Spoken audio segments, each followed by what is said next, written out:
Hello, dear listeners. You're welcome to the platform, to the channel once again.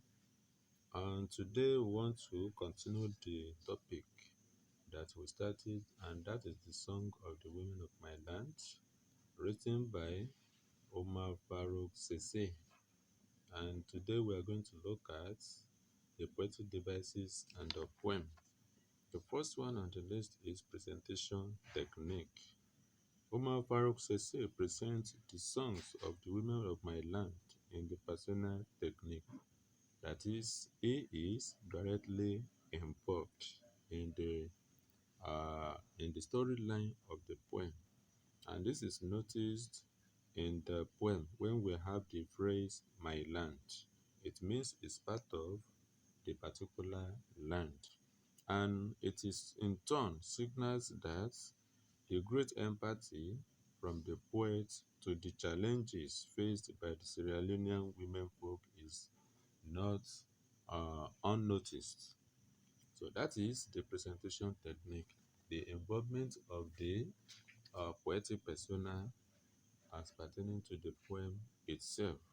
That is what is meant by persona technique. The next one is imagery. It is noticed in lines 1 to 5 of Umar Farus's The Songs of the Women of My Land. The picture is thrown up of two eras of contrast of songs, that is, different songs in the era, where the one is lyrics and the other is just mere echoes. Obviously, that of lyrics is a memory lane to the days of full happiness, while the songs have now reduced to echoes of those days of full happiness. The above, that is what I just said, is implicit as the imagery contrast expresses the poet's view that the women folk of Sierra Leone were ever happy before the Civil War. Post-Civil War, that is the aftermath of the war, the happiness has been badly affected. And also we have in lines 6 to 10, the poetic persona shows the image of the women folk of Sierra Leone as objects of reminiscence over those days of living in full happiness, as they now walk alone on the farm, that is, without the presence of the men folk, their husbands. It was initially the husbands that would work on the farm, harrowing the land, but now it is in turn the duties of the women of Sierra Leone. It is also noticed in line 11 where Umar Farusese throws up the image as the Sierra Leonean women folk mark down their civil war as an unnecessary murderous warring. Also in lines 12 to 17, the image is thrown up of that it has not been very easy for the Sierra Leonean women to put behind the mass widowhood, that is, the demise of their husband, which is forced on them by the Civil War.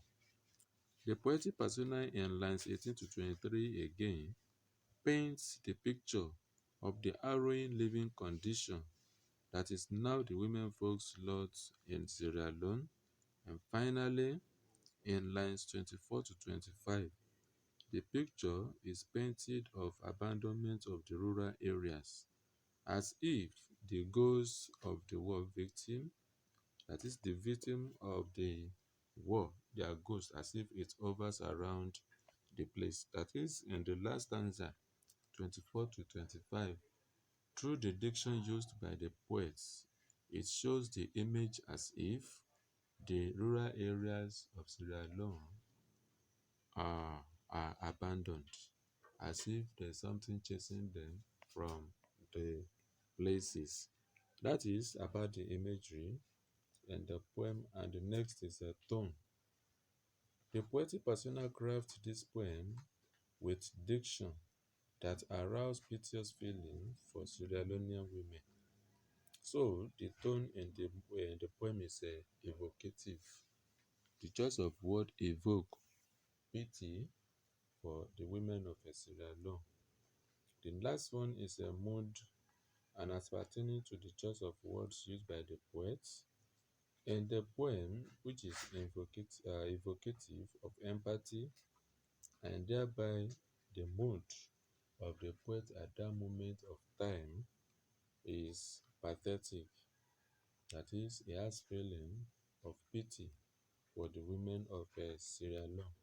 That is why he put pen to paper to compose this particular poem, only to show to the whole world or the readers what really happened then in Sierra Leone and the aftermath effects of the war in Sierra Leone. The war, as it was said by another poet, lasted 11 years. So that is that about the lesson today on poetic devices and the poem, The Songs of the Women of My Land, written by Umar Baro Sese. Don't forget to subscribe to the channel for the new people that are visiting, and those that are there already, don't forget to share the video, share the channel, so that we have more people to enjoy this opportunity. Thank you and have a nice day ahead. Always stay safe.